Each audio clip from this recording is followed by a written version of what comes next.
nous ne reprendrons pas le cours normal de nos vies, comme trop souvent par le passé dans des crises semblables, sans que rien n'ait été vraiment compris et sans que rien n'ait changé.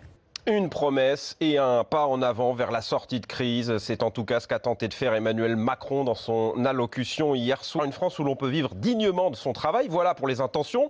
Sur le fond, plusieurs mesures concrètes en faveur du pouvoir d'achat. Pour les décrypter, Victor Joannin, la principale mesure et sans doute la moins attendue, c'est la hausse du SMIC. Alors ce n'est pas le SMIC, mais c'est surtout la prime d'activité qui va augmenter. Au départ, une hausse de 100 € était prévue sur l'ensemble du quinquennat. C'était une promesse de campagne, mais Emmanuel Macron a donc décidé d'accélérer le calendrier pour revaloriser le pouvoir d'achat des 2,6 millions de travailleurs modestes qui touchent cette prime. Tout ça sans augmenter le coût du travail. La prime d'activité augmentera donc massivement en début d'année. De combien? Difficile à dire, entre 60 et 80 €. Et pour arriver aux 100 € annoncés, certaines sources ministérielles évoquent une baisse des cotisations salariales. D'autres prennent en compte la hausse légale du SMIC au 1er janvier. Donc on ne peut pas dire que le SMIC augmentera de 100 €, mais plutôt que les revenus d'un salarié au SMIC touchant la prime d'activité augmenteront de 100 € net. Et pour le détail, on attend avec impatience les précisions d'Édouard Philippe tout à l'heure devant les députés.